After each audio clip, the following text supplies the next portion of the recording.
what is ESG? What does that stand for? What is ESG? And what is so-called shareholder capitalism? Maybe they're related, maybe they're not.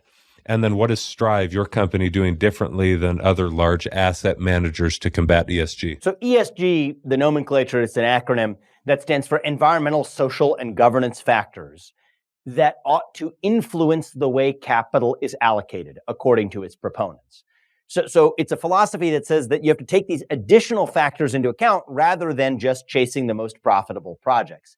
And ESG is a subset of a broader movement in our economy more broadly that you would call stakeholder capitalism.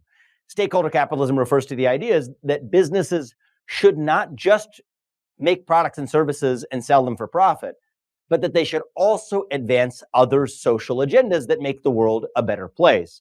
That stands in contrast to shareholder capitalism. So that's stakeholder capitalism that I just described. That stands in contrast to shareholder capitalism, which says that companies should just sell goods and services for profit and make money for their shareholders. That was the classical Milton Friedman and the Friedmanite view of the 1970s and 1980s.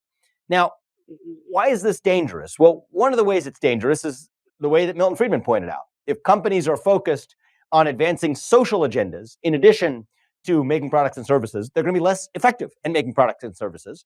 And that reduces the size of the economic pie, which ultimately endures to everyone's loss. I agree with a lot of that. However, I think that one of the things that my longtime idol for at least when I was younger, Milton Friedman, missed was that this is equally a threat to democracy. And by democracy, I mean lowercase d democracy, any form of Republican self-government included. This is a threat to a self-governing society and a self-governing free society because it uses economic force as a substitute for free speech and open debate in the public square as our mechanism for settling political questions.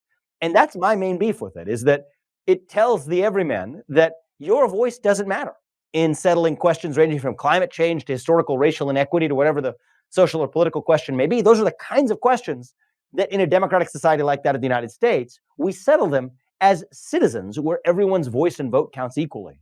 And instead, what this new perversion of American democracy, the ESG perversion, the stakeholder capitalism perversion has done is delegated those decisions to the likes of Larry Fink, the CEO of BlackRock, an asset manager managing about $10 trillion, which is nearly half the US GDP, settling those questions through force instead. Right. Okay, let me get into a lightning round of sorts, Vivek. I might ask a question and I might just say a word. So say what comes to mind here, put you on the spot. World Economic Forum. Monarchy. Great Reset. The Great Uprising in Response. Okay. Do you believe in the idea of American exceptionalism? I do. And how so? What does that mean to you?